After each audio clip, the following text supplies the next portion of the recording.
YouTube, welcome to Jumpin' Chat Gaming, where I jump from game to game and console to console. I make gameplay footage for multiple genres and systems. So, I want to talk about something today where I've seen a lot of comments floating around on Twitter and on YouTube, and no one seems to want to answer, or maybe they don't put enough time into the gameplay. So, I want to talk about court battles, and I want to talk about the players.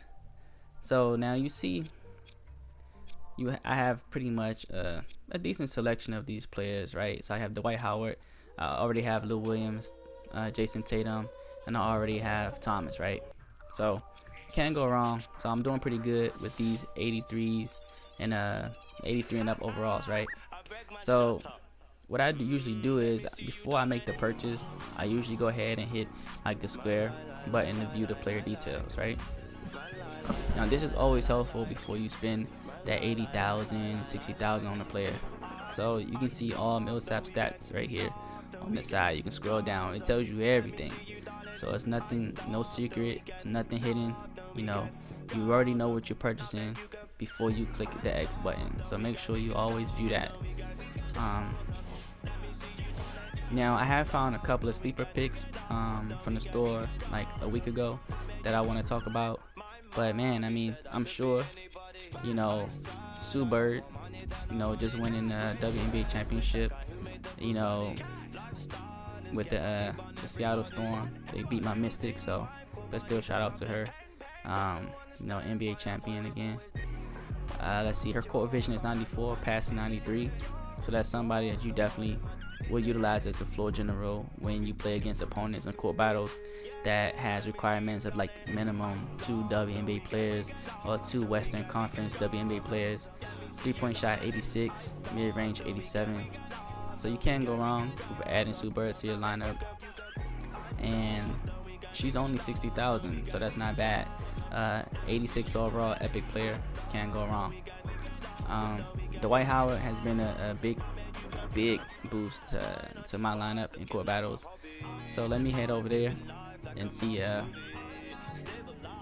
some comparison in stats to my lineup, and I will go over like some of my sleeper picks. Okay, so court battles.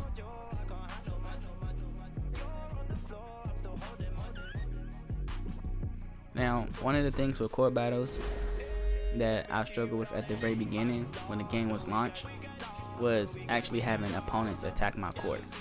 Now, that was the biggest challenge I faced, so I never really got the points for defending my court. So that was a kind of disappointing feeling. A lot of people complained about, how they didn't like, court battles not being user versus user. It actually turned out to be for the best, because when you think about how many users quit a 5-on-5 live run where you don't get a win or you didn't get a loss, ratio and the record, it would have been pretty toxic. Like, this game mode would have just died instantly. I mean, you can successfully get into a 3-on-3, it's fine, but 5-on-5, the community pretty much quits before halftime. So I'm glad it's still user versus computer, with the dynamic of changing the rules and and the modifiers to like your lineups. Pretty much been a great addition to the game. So let's get into this comparison. So for example, one of my sleeper picks for last week was Chris Webber. Now this is the Sacramento Kings version of Chris Webber. So matter of fact, let me put him into the lineup and do a comparison to Shaq. That might be a little bit better, and I'll come back to Al Horford in a minute. So for example, a lot of times, I went with Shaq. 82 overall, was one of the best centers on the game, just until maybe a few days ago when I unlocked Dwight Howard. So when you look at C-Web's skill set, right, he has a 66 speed and Shaq has 72, which was mind-boggling at first, but in the sense that is a younger version of Shaq when he was with the Orlando Magic, and we do have Chris Webber on the back end of his career with Sacramento Kings. Still explosive and dynamic, but probably not quite as quick as he used to be in his younger days, like with the Washington Bullets. So he has a 96 stamina, 89 strength. You're not going to shoot threes with this guy, So he's a post anchor for a reason. So you can just ignore that stat altogether.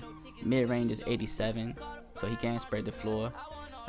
Inside shot 95, layup is 96. Now when it gets to layups with C-Webb, it's been kind of tricky on this game. I don't know if it's a patch issue that needs to be updated with his player build, but if you look at his dunk is a 92. But for some reason, when I play with him and I go to the bucket, to the rack, for some reason he goes for a layup before he goes for the dunk. Now I don't know if that is something to do with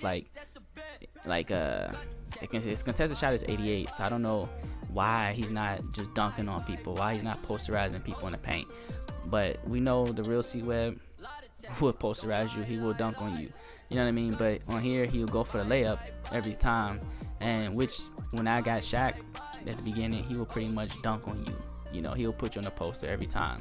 And it recently seemed as if maybe Shaq was nerfed in some sense because he doesn't dunk as much as he did in the past. So maybe it was just a patch to all players in the paint where they reduced it, the dunk animation frequency.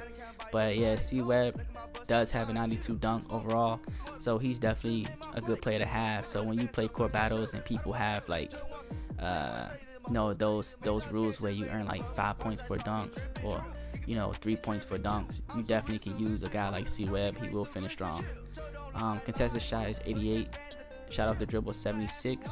So when you look at his stats compared to Shaq, it's pretty much all green on the left side. So this is definitely a sleeper pick, guys. Maybe this generation don't even know who Chris Webber is, besides being on TNT or somewhere commentating. But he was definitely a beast on the court. Another thing is, if you need to, he can push the ball up the court with an 80 dribble, 91 court vision. He can pass pretty decent, 75, rebound 92, and on ball defense. I mean, he can shut you down at 94. Post defense 86. So blocks 88, steal 81, and clutch is 87.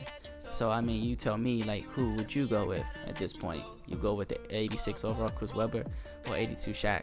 I mean, overall is not the main focus, but one of the biggest things about this player is his steal. He has an 81 steal. So think how many times, for me, I have a slashing point guard and I have the Iverson build. So a lot of times when I'm trying to defend someone, I'll leave let's say Steph Curry, I'll leave him to go double team the big man on the block to get a steal. Let's say in a crucial late game situation when you're down by 2 possessions or 1 possession, you need that steal or else you lose the game. You can't leave Curry open at the 3-point line to go help strip the ball from a big. He has a 82 3-point shot with a 95 clutch rating, right? That's asking for a L. Even let's look at someone like Lou Williams. His 3-point is 82. I mean, let's just say his clutch is 83. Still pretty decent. And then if you play the game on very hard, like I do on court battles, you can't leave him wide open. You go to CJ McCullough, same thing.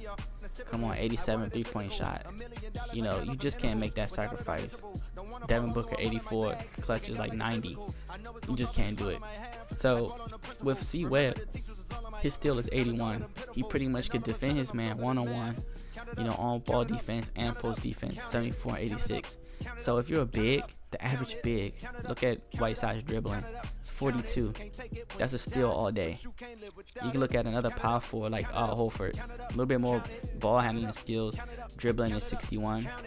So stealing might be a little bit harder, but the odds of you really playing against Al Horford on this game as power forward is probably slim to none. At this level, I think my team was 87 overall. No one is really using Al Horford, but I will talk about him in just a second. Dwight Howard, ball handling 40, dribbling. That's an automatic steal with an 81 steal rating, right? Valanciunas, same thing, 40. Come on. Cantor, 55. Now these are centers. C-Webb's a power forward. When I want to go small ball, I will put him at my center position. So same thing, Shaq, dribbling 50. A little bit better for a center than usual, but he can still get, his pocket stripped as well. Power forward, dribbling 74. So someone like Dario, maybe you might not get the steal every time, but I've been pretty much successful. And the biggest thing, look, Gobert dribbling 50. Come on, guys, it's a steal every time. But the biggest thing you want to do, you want to make sure that you focus on that green light, man, that green arrow. If you position yourself well and you stop your defender from driving to the basket, you will generate that green arrow. And you don't go for the strip right away. Usually I wait for it to fade. And once the offensive player body kind of squares up with me, then I'll go for the steal. A lot of times, the computer, they will shield their body, so you just can't run through them and get the ball. Luckily, on court battles and streets, they don't have fouls, so you can spam the steal button all day long, and you don't have to worry about sending someone to the line. But what you will do, you will end up getting like a blow by done on you by Curry, LeBron, or anyone else that you're spamming the steal button on. So I don't recommend doing that, especially on very hard, because the computer will make you pay. Okay, so now let's compare C-Web to like Dwight Howard. Once again, you see a lot of greens, man, a lot of greens on this side. So I mean, yeah, you may give up some strength, but I mean, a lot of guys out there are not utilizing the post game enough on this game. I don't see people using the drop step, the step back from the post, the fadeaways from the post, the up and under. So a lot of times people don't even utilize the strength, I mean, unless you're boxing out. So if you're just trying to go for someone that's down low, brutal in the paint, C-Web is that guy. There's no doubt about it. Now, he's not in the store right now, so I think at this point, the only way that you will be unlocking him would have to probably be through playing court battles. So like, if you look at the top, currently I own just my court. I'm in control of only my court. So if you do play someone and you just take one court, guys, per what the timing window, you'll automatically get a reward, right? Now usually those rewards for like owning your court and opponents is probably going to be like a 83 type player, like a Lou Williams, like a Cantor. So it won't be like an 86 overall like the Epic. It'll probably be like a rare type player. But if you own 5 courts, usually you can pull like a Donovan Mitchell type player, something along the lines. And as you can see, C-Web is an 86 overall, so you might be able to get him with just controlling 5 courts. And then you also can max it out at 10. So if you max out at 10, you're definitely guaranteed an Epic player. Like, I'm talking about top of the line Epic player. So alright, I'm gonna do one more comparison between some sleepers. So we have like Devin Booker, and I'm gonna do the Steph Curry. Now I do know there's another Steph Curry that's a higher overall. I currently don't own him, of course, as you can see, but as a sleeper pick, I don't see Devin Booker in a lot of lineups. So look at his stats compared to Curry. He has a 90 speed to Curry's 92, 71 to Curry's 73, 92 to his 96, strength 79. Okay, 3-point shot 84 to Curry's 82. Now hold that thought. Let's go down to clutch. His clutch is 90 and Steph's is 95. Not a big difference. 95 clutch, you may notice a difference in like consistency, but overall with that additional 2 points for 3-point shot, I feel like that's an even exchange for me. You know what I mean? Mid-range is pretty much the same, 86 to 87, but look at the inside shot, 80, layup 85. Free throws is unimportant in the court battles and streets since we don't get foul shots given to us. But the biggest thing that I see is the dunk. So when you play court battles, a lot of people have like the rule. For example, it might be additional 5 points for a dunk or additional 3 points per dunk. Curry is not going to give you a dunk. So if you're playing those type of rules, usually the dunk gives you additional 3 to 5 points, and the 3-point shot will be considered 1 point. So therefore, Steph Curry will be useless. But if you have Devin Booker in your lineup, you can dunk, and guys, you can shoot threes. Like, that's double double trouble, right? So no matter what kind of like lineup or far as like lineup you're going against, he can defend. On ball defense 85, post defense 75. Look at Curry's defense, 63, 47. I mean, yeah, he has better help defense, but I don't want to keep pulling, players to provide help, every time I turn around, because he can't defend his guy one-on-one with poor on-ball defense of 63, poor post defense of 47. You play against some point guard like a John Wall, or, I don't know, like a fucking tank like Marcus Smart. If somebody know how to utilize their strength and post, you barbecue chicken, you know. So yeah, guys, like Devin Booker is definitely a sleeper, as you can see, definitely a sleeper. And we have one more sleeper pick that I want to unlock, that I just unlocked last week, and it's Crystal Langhorne, right? She was in the store, if I'm not mistaken, for maybe 60,000 last week, and a lot of people play with that rule. 2 WNBA players or 2 Western WNBA players. She actually played with Seattle Storm, so if you get her, some kind of way, and you get Sue Bird right now, she's in the store, man, that's a dynamic 2 WNBA players right there, and they both Western Conference teammates. So at the end of the day, her 3-point shot is 96, and I like WNBA players that can stretch the floor and shoot the 3 ball.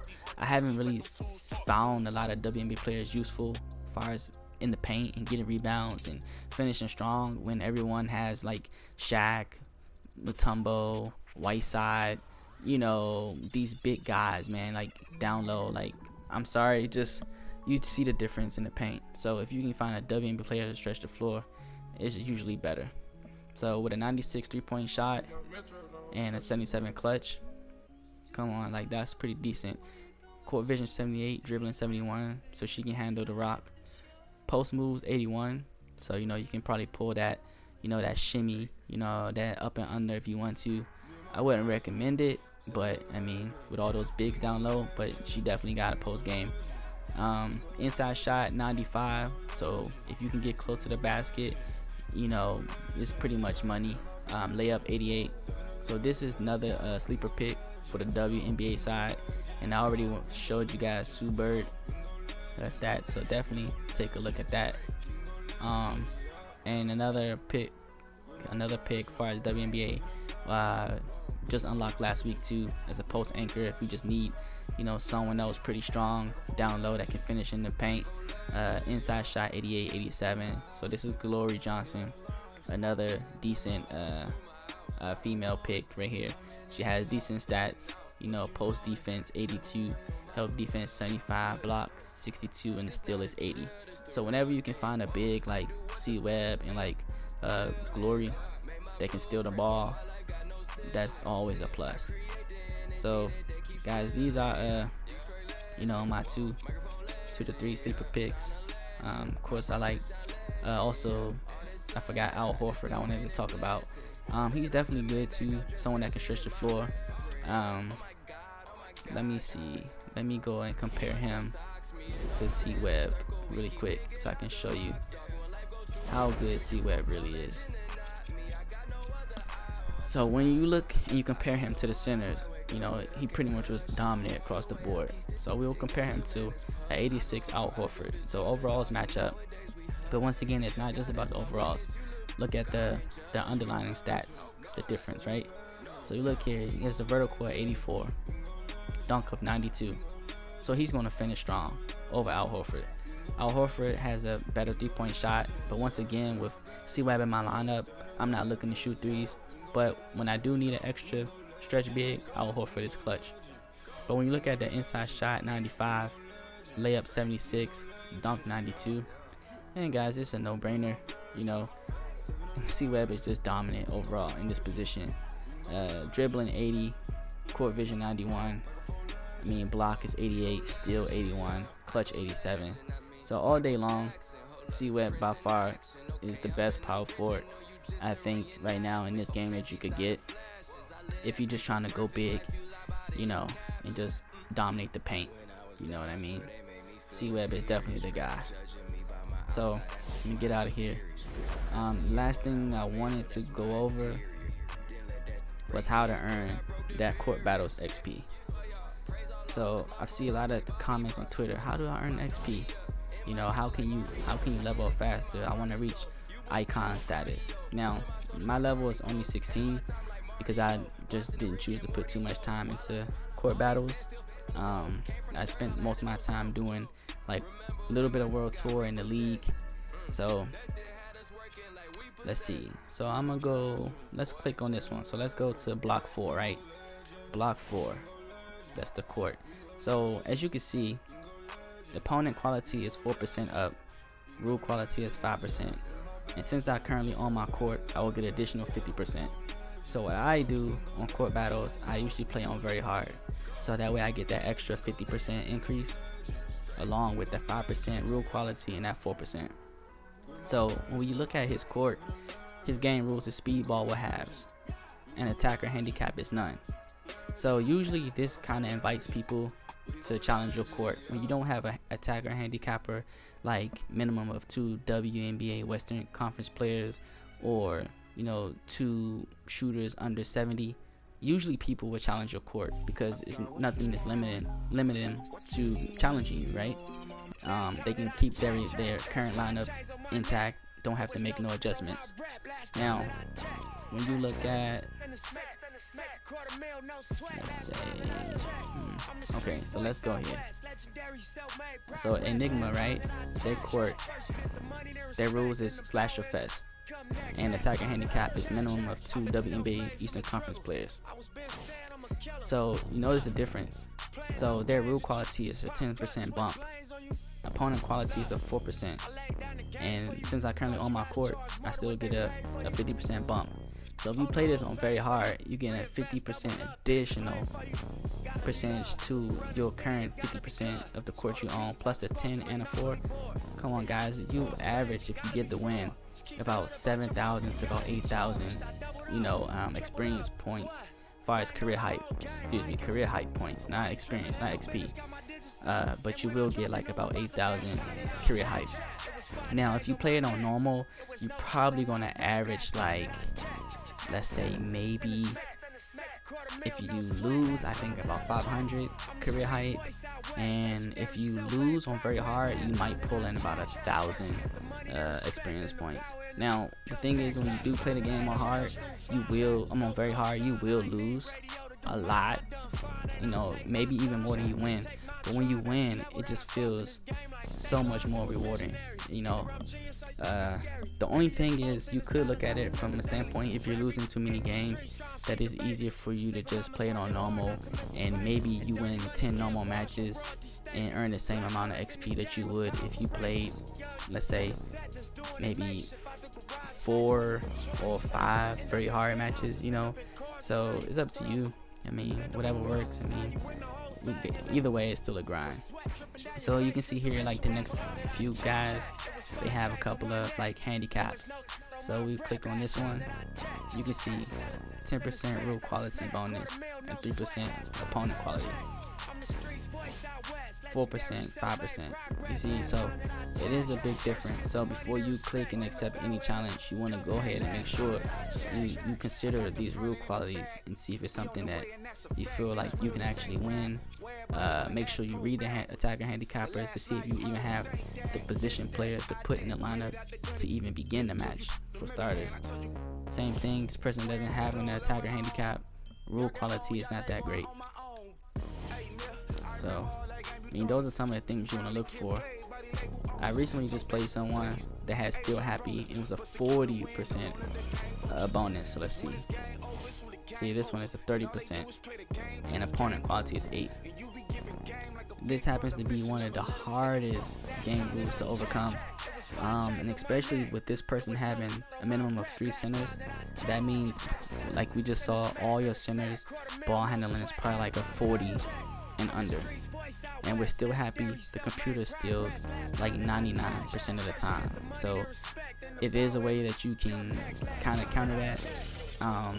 I have a video that I'm going to attach to this video to kind of show how to do it. I wasn't successful. I actually got my butt kicked. It was rough, guys. Like I don't know. Like I usually try to, play the game where I kind of like stand by the half court line and just let the shot clock wind down, and then I try to attack. Pull up three with like a KD or a Steph, or if you can utilize the pick and roll. But the only thing about Still Happy and I think it's Thermal Chaos, 9 times out of 10 the attacking team is going for the steal, right? And look, when you click on this opponent, I'm gonna click on very hard. You'll look and read the description, right, of the opponent's defense. And when you go to the game plan, it says a team that has 4 perimeter players and runs an up-tempo pick and roll and post-up game.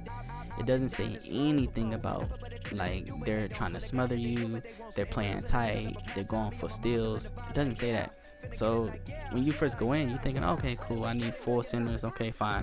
You can get you a couple of stretch big centers maybe that can shoot the ball. I mean, I'm not sure how many centers can actually shoot the ball from 3, but you know what I mean. Maybe you get a couple of centers that can, shoot mid-range or whatever. But when you go over here, it just says Still Happy. 2 halves, 3 minutes each. Opposing team constantly tries to steal. So it does tell you in the game rules, but it doesn't say that's the game plan. So just with this game rule alone, the computer automatically adjusts to trying to steal every single time. So when it says constantly, that's not like an understatement. They're really trying to steal every single time. So that's what you kind of want to look for, guys. Opponent that basically is like really stacking the odds against you, that if you do prevail, it's very rewarding, especially on very hard. Now very hard is too difficult, drop it down to hard. Now on normal it's still challenging with that setting, because on normal it's a guaranteed interception every single time, it's a strip every single time. As soon as you come to the 3-point line to make contact with a defender, it's automatic still. They're snatching the ball, they're going down court on a fast break. 9 times out of 10 it's an easy dunk. So once you go down by like 6 or 7 like I would say 6 points or 5 points, the game is pretty much done. You can't come back from that. So the best way I found out is to use people that can shoot from deep. So like a Steph Curry with the way back icon, somebody like a KD, whoever you have that can shoot the ball from 3 from a far distance is good to have, and someone that you can kind of get the ball inside to on a pick and roll. But the pick and roll has to be pretty much precise, because it will get intercepted in the paint. So those are my tips. How to earn XP faster, and how to overcome Still Happy, and like I think the game mode was Thermal Chaos if I'm not mistaken, where the longer you hold the ball, like your morale drops and the team is constantly stealing. That's another difficult one. So other than that, guys, that's all I have for you. I had like a little mishap with the video earlier where it kind of broke apart, so I'm going to attach it to this video of some gameplay. You might have to skip ahead, it's pretty long, it's about 8 minutes, but I pretty much did terrible. I didn't hit any green lights, but at least if you watch it, you will get an idea on how the computer kind of guards you in that kind of match, and that was game rules Still Happy. So thanks for watching the video. So until the next time, this is Jumpin' Jack Gaming.